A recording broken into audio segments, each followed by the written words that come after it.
I didn't really expect much going into Fatal 12. The abundance of death game media in recent years has made them extremely stale for me. I still enjoy the premise. It's an effective way of putting characters against each other and creating tension on who lives or dies. But it's a storytelling device that feels so oversaturated as of late. Not to mention how the game's art direction and character designs that screams generic visual novels certainly didn't pique my interest either.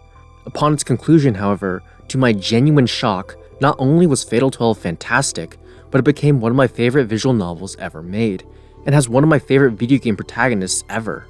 Admittedly, some of the writing can be pretty jank, and the plot points have a lot of contrivances to make things happen, and I'm still not super fond of its cutesy aesthetic.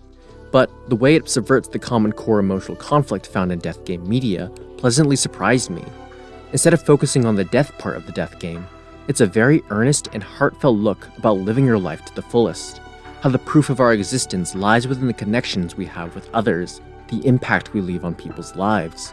Through its cast of characters doing their best to achieve what they desire most in life, juxtaposed by its initially passive protagonist, and wrapped up by a true ending that superbly ties together all the themes the story wants to convey, Fatal 12 is a death game that isn't really about death itself. Instead, it utilizes its narrative premise to express the beautiful desire to live. After boarding a train with her friend Naomi to get home from school, the protagonist Rinka is killed off by a young kid setting off a bomb on the train they were on.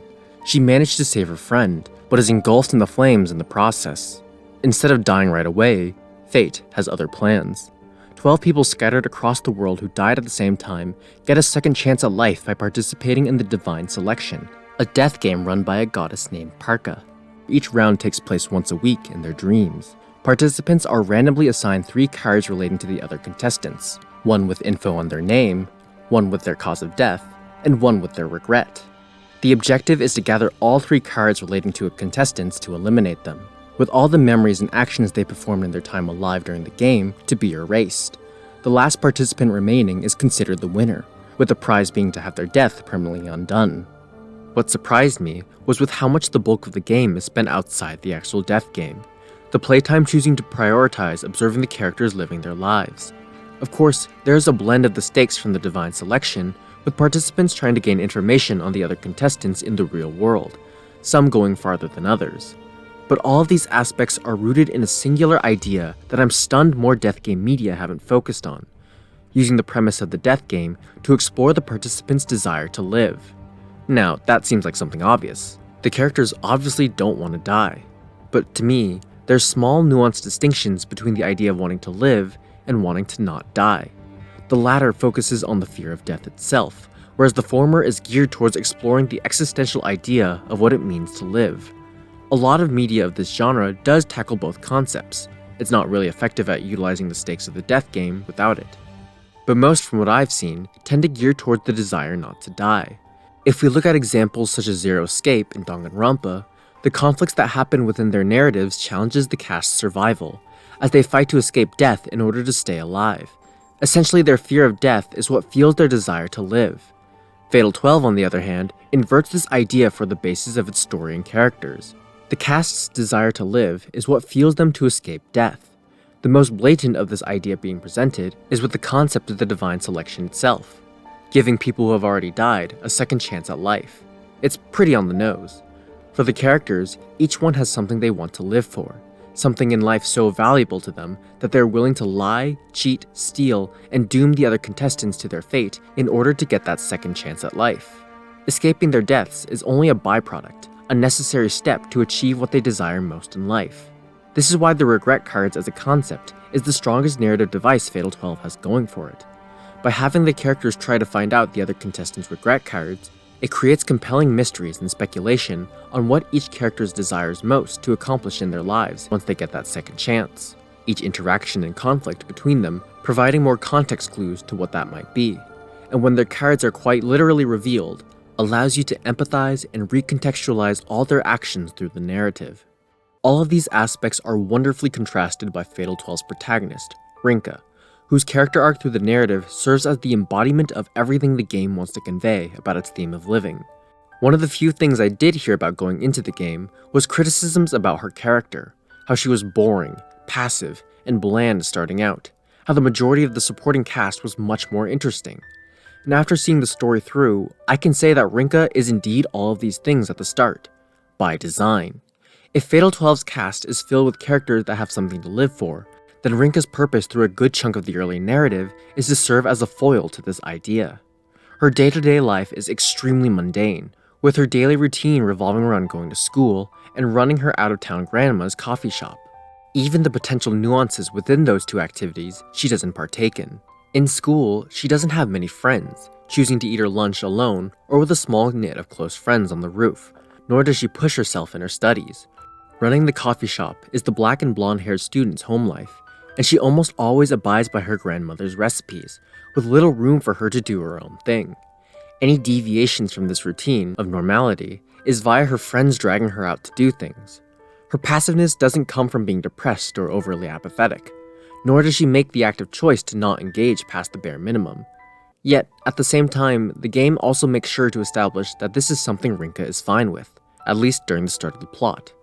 While it's ultimately a flaw she needs to work on, there's a sense of comfort and coziness established within the mundanity of her life, and how she is comfortable taking initiative on minor things within those spaces and friend groups. It's minor, but it goes a long way to adding layered nuance for Rinka not wanting to change. We've all had those days where we just want to lay around and do as little as possible.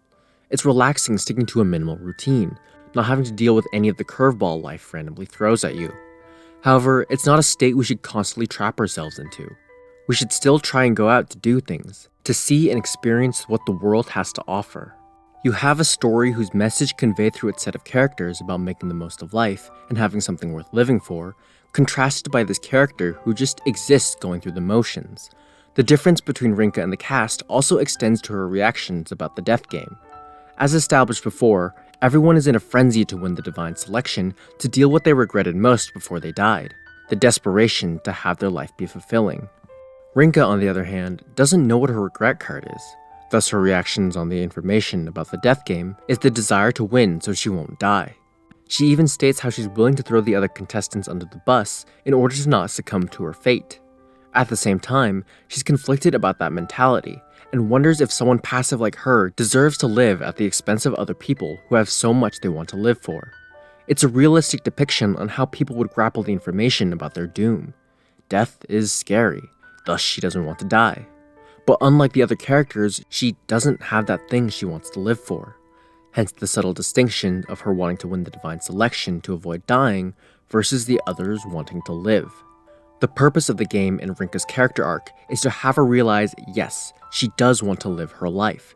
To take this character who tends to go with the flow and transform her into someone who seeks brand new and fulfilling experiences in her world, to forge her own path. The earliest signifier of this change is when she makes the choice to confide to her close friend, Naomi, about the circumstances she's in, even going as far as to ask for help gathering information on the other participants. The stakes of the death game have become more apparent to her, and talking to Naomi was the first active choice of the narrative the black and blonde-haired student makes to ensure her survival, much to the appreciation of her pink-haired friend. And yet, even within this first instance, Rinka is still not perfect in grasping the idea of living her own life. While the interaction was a reality check for our protagonist about living, it is rooted in what Naomi desires for Rinka. Naomi wants Rinka to win the divine selection and rely on her. She wants to live in a world with Rinka in it because she's someone Naomi looks up to and wants to be there for. Her thoughts and feelings fueled the drive for Rinka to live. However, there is a massive irony within her initial growth.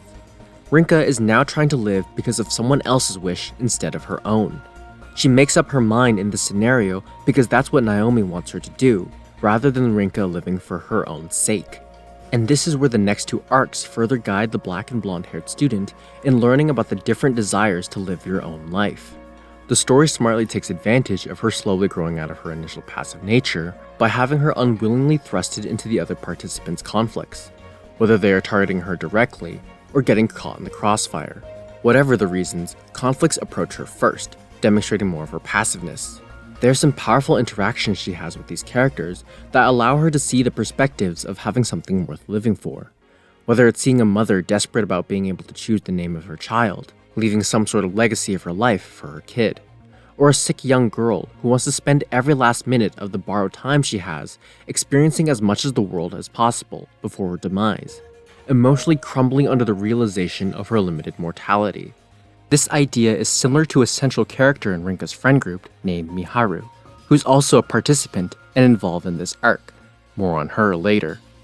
These are chances for Rinka to observe and interact with the other participants about their desire to live, seeing the importance of leaving an impact on other people's lives, and also those who are trying to make the most with the limited time they have.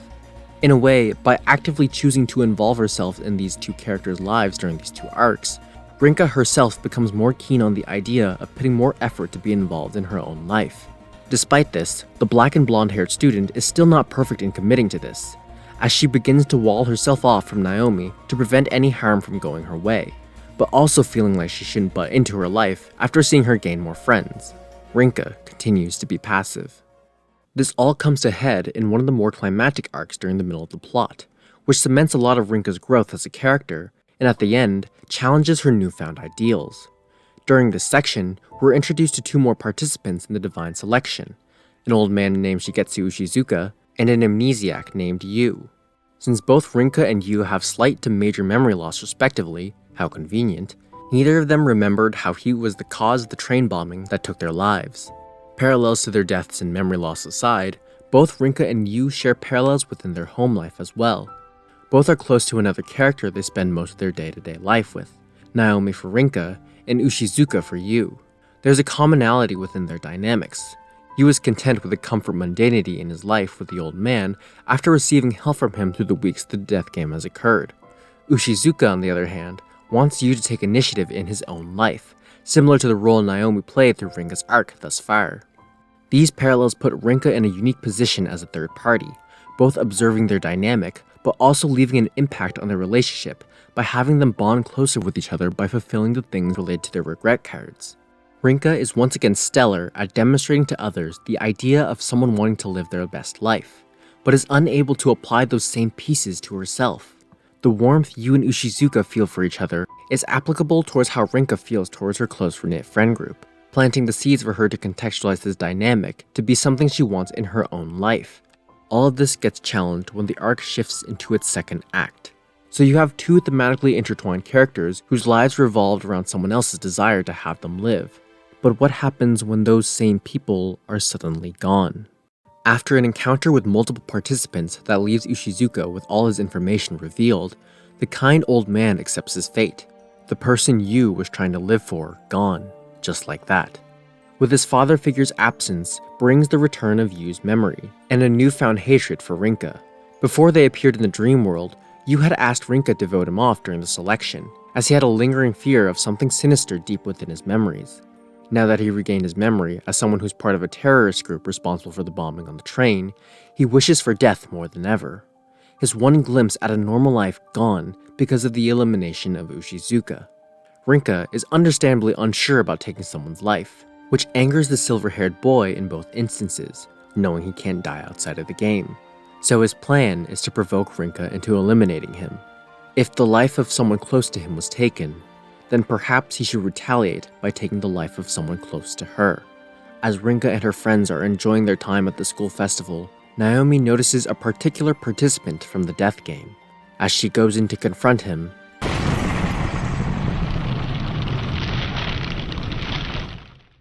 this is the lowest part of the story for Rinka. Not only is one of her closest and only friends dead, but she blames herself for Naomi's death. The only reason why her late friend tailed Yu was because she asked for her help. And even farther back, the reason Naomi was excited for the school festival to begin with was because Rinka taught her for weeks how to brew coffee for her booth. Anytime Rinka took initiative in her life by connecting with her friend, she felt led to her demise. Even when they first met, Rinka was the one who initiated the conversation and helped her out. If she never took action in her life to be close to Naomi, she wouldn't be suffocating under this feeling of guilt. And thus, she reverts back to a state worse than at the start of the game. In her state of grief, she does nothing but shuts herself in her room, crying and blaming herself, doing the absolute bare minimum for her hygiene and health, and socially isolating herself from everyone. The only time she leaves is for Naomi's funeral and to get more food when she runs out of things to feed herself. The comfort she once felt keeping to herself now feels cold and oppressive. It gets to the point for where the game has to progress its story, it has to shift through the other participants through the next week, something the game only did in short bursts beforehand. The only time the narrative occasionally goes back to a grieving protagonist is to show her still drowning in her guilt, repeating the same lines over and over and over again. It's that same repetitive passiveness and lack of desire to live her life, but amplified due to her misery. That is, until persistent friend Mao comes banging at the door, asking for them to talk. Finally exhausted at the isolation she's trapped herself in, Rinka takes a chance and opens the door to her friend, letting someone in her life for the first time since Naomi's death. During their conversation, an also grieving Mao consoles Rinka about the death of their friend, stating how she shouldn't blame herself for it because it was the culprit's fault anyways. It's a pretty generic and ineffective statement to say to someone who feels immense guilt and trauma in a situation, whether or not they're correct. However, what Mao states next is the bombshell that Rinka needs in order to heal and change. A statement so obvious and generic, yet for someone who is passive living her life, is a statement worth internalizing. Instead of blaming herself over her friend's death, she should instead mourn how she can't spend more time with Naomi, to hold on and to cherish the memories they had together when she was alive. Again, it's a statement that's incredibly cliche, but it recontextualizes Rinka's entire perception of their dynamic and her guilt that spawns from it. Naomi may be dead, but the memories the friend group treasures with her is proof that she was alive. Instead of blaming herself for the loss of her friend's life, Rinka should be aware that Naomi lived her life doing what she wanted to do. She chose to be with and help a friend she cared for deeply. Once again, it's reframing the idea of wanting to not die into the slightly distinct idea of wanting to live. Only by realizing all of this does Rinka's regret card finally manifest, her regret being her life itself, her desire to live, to wish for more time to experience as much as the world has to offer, to be loved by others and to spend more time with them, to achieve major milestones such as going to college or being old enough to drink, to grow up. Even seemingly small and unimportant things, such as going to the movies or being able to make better coffee. Even the first time she met Naomi was a small and insignificant event of helping her at the library. What's important is that all of it is meaningful to her. They can be memories for her future that proves she lived, not going with the flow as she did in the past, or to isolate herself with her emotions during this arc. This is why Rinka's character arc, starting out as bland and passive, is so vital. Her life being put on the line with a divine selection allows her to appreciate the things she overlooked in the past, and more importantly, realizes she herself has the power to shape her own future, to live the most fulfilling life she can. Her core traits are grounded in a way to depict a flaw she needs to get past in order to become a person who takes initiative of her own existence. This is why from this point onward in the few choice selections, if the player selects any of the options that don't involve Rinka standing up for what she wants in life, it'll ultimately lead to a bad ending, because it goes against everything Rinka has learned through the narrative leading up to this moment. It's Fatal 12's biggest narrative achievement, taking this character whose personality juxtaposes against all the others' convictions and core messages of the game, and learning from the emotionally resonant perspectives of her opponents about the human desire to just live. For the first time with this newfound mentality, Rinka decides to take action towards creating her ideal life, to undo the death of Naomi. As established by the rules of the game, the effect a player has on the world gets reversed if they get eliminated, so Rinka would have to eliminate you for this to happen. But her reasons for doing so is on her own terms. It's not for the sake of Naomi deserving better. It's not to avenge her, nor is it the revenge you desperately wanted her to enact on him. But instead, it's for the beautifully selfish desire to want someone she cares for to be in her life, to create more memories with her friend now that she's able to grasp the importance of them. It's what makes Rinka's confrontation with you so emotionally charged on a thematic level. You have a character who never had a chance to live a normal life due to his mother's poverty background, and had his vulnerability taken advantage of by a terrorist group, making him think he can make a difference in people's lives by sacrificing himself, creating a world where people wouldn't be indifferent and turn a blind eye to those in need, versus our protagonist, who was fortunate enough to have every opportunity to live a normal life, but was too reclusive to achieve it. Her life was the embodiment of the indifference Yu was fighting against. Despite their similarities, it's a cautionary reflection for Rinka to appreciate being fortunate enough to have the choice to dictate her own future by confronting someone who was never given that choice. During the silver-haired boy's elimination, Rinka is able to give him acceptance and some sort of closure about his regret, having him realize how the pain he felt losing Ushizuka shows his desire towards a normal life, in stark contrast to the sacrificial persona he put up after regaining his memories. In addition, Rinka herself was the third party in Yu and Ushizuka's interactions. As long as Rinka keeps living, those memories will be internalized proof that he, even for the briefest of moments, got a taste of the life he wanted. Even beyond that, his desire at life will live on through the impact he had on Rinka through the story, kicking off the chain of events that allowed her to finally realize and act upon those same wishes for herself, to have her actions reassure that his grief and regret won't fall on deaf ears. And thus, with Yu eliminated, Naomi's death and the chaos he caused in the city gets reversed, drawing this emotionally heavy arc to a close. But the story is far from over. And just as an FYI, there are some pretty heavy and uncomfortable topics relating to self-harm ahead, so you've been warned. After several powerful arcs demonstrating Rinka's convictions, the game is now down to 2 participants, Rinka and her friend Miharu. Initially, I wasn't too fond of her through the majority of the game, only basing my impression of her based off a few prominent traits. Miharu on the surface seems elegant, calm, and with a smile of confidence that she puts on more often than not, but cracks within that ideal persona start to be revealed the more the game goes on. She's immensely in love with Rinka, to an obsessive degree, much to the obliviousness of our dense protagonist.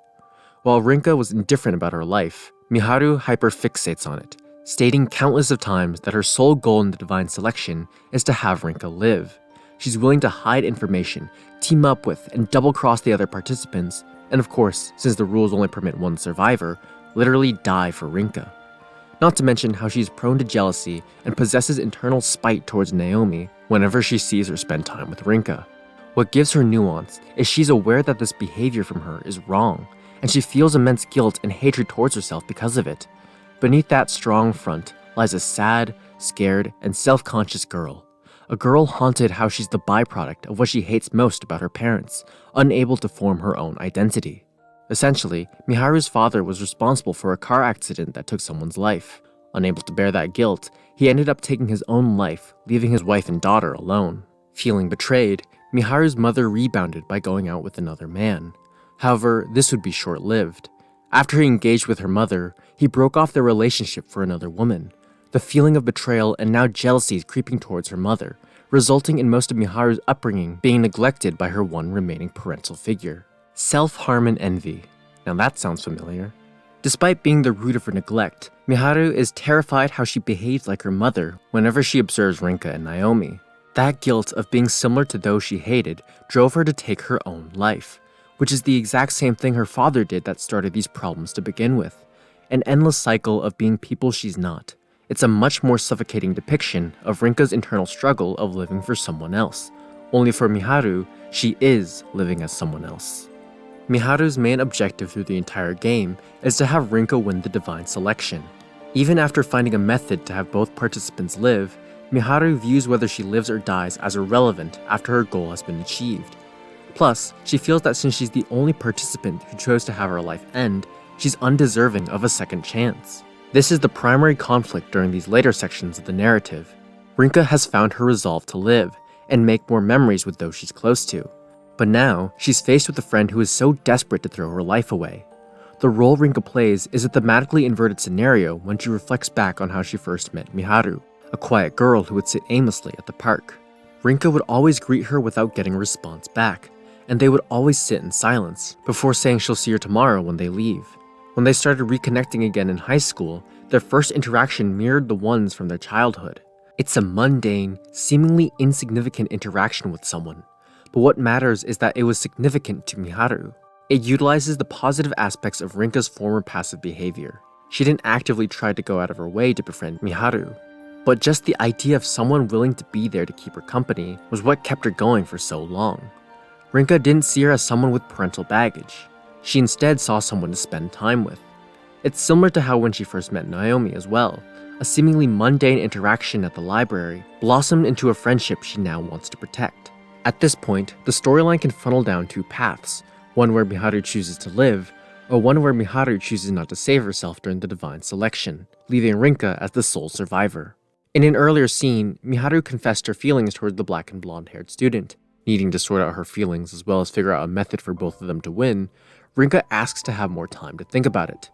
The branch occurs when it's time for her to respond again. She can either answer or ask to put it off just a bit longer. And to my pleasant surprise, the decision that has Miharu live is the latter. Miharu is a character who has little regard to her own life. She's open enough to admit that she's unsure what she would pick given the option to live or die. But if she were to die, the one regret she would have is not being able to be in a relationship with Rinka.